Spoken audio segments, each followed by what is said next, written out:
Because the school system will never teach you about money. The school system was designed to teach you to be an employee or a doctor or a lawyer, a specialist, but never about money. My father was the head of education, PhD, all that stuff. I go home and ask him, said, why don't we learn about money in school? And he looked at me and says, because the government doesn't let us teach that subject. The government tells us what we can teach and what we can't teach. And I thought that was strange. And I said, but aren't we going to school to learn about money? He says, no, your job is to get a job. Poverty is passed on. It's taught in your families. And middle class is taught in families. And so the people right now who are sitting at home, who are struggling financially or worried about money or unhappy, they may be making a lot of money, but unhappy with what they're doing, it was probably taught to you. You know, your super ego was taught, get a job, work hard, or you'll never be rich, or the rich are evil, or whatever. If you're poor, you'll always be poor. Money will disappear that fast. Just like most pro athletes, they make millions of dollars, and 65% are bankrupt 5 years later. It's because they come from poor families. Now you tell them that, they get very angry at you. It's the rich fault. It's you guys ripped me off, and government ripped me off.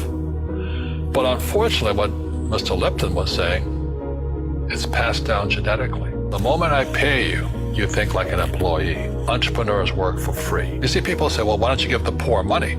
So the only problem with that is just creates more poor people. Give a man a fish, he fishes for the day, or eats for the day. Yeah, you give a man a fish, you get a lot of people who want more fish. Don't tell people what you know. Right. Keep them poor. Poor will always be amongst us, because it starts up here. It's in their words, and the words become flesh. Well, when they say I can't afford it or I can't do that, they go down. They become what they say. And I meet so many people, I can't afford it. You think I'm made of money? Poor people say, I can't afford it, I can't do that, I don't have time. Because this is an escape. It's an escape. You know what I mean? It's easy to say, I can't afford it. Oh, I'm too tired. Oh, I can't go to the gym. When you could go to the gym. Your rich dad used to say what? How can I afford it? How can I do that? What would it take, or why should I do that?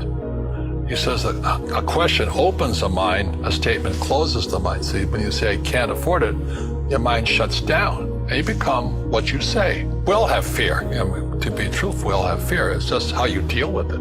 Einstein said, imagination is more important than knowledge, but knowledge empowers imagination. And what most people lack is real business knowledge, like accounting, like debt, like taxes. You gotta know that stuff, but they don't teach it in school to anybody. People who are afraid of making mistakes like they teach in school, they don't ever grow. Because spirituality is there's good and there's bad, there's right and there's wrong, there's up and there's down. Most people only want to be right, they only want to be positive. Well, you can't have that. That's not reality. Every time I failed, it was like, good. I said, okay, what have I learned? And the average person, the reason they're poor is they haven't failed. They play it so safe. They haven't made any mistakes like they taught in school. That means they don't learn anything. That's why the school system's actually fundamentally corrupt. It's anti-education. And I think what most people do is they let their parents or their friends talk about life. So afraid of failing. But failing is how we succeed.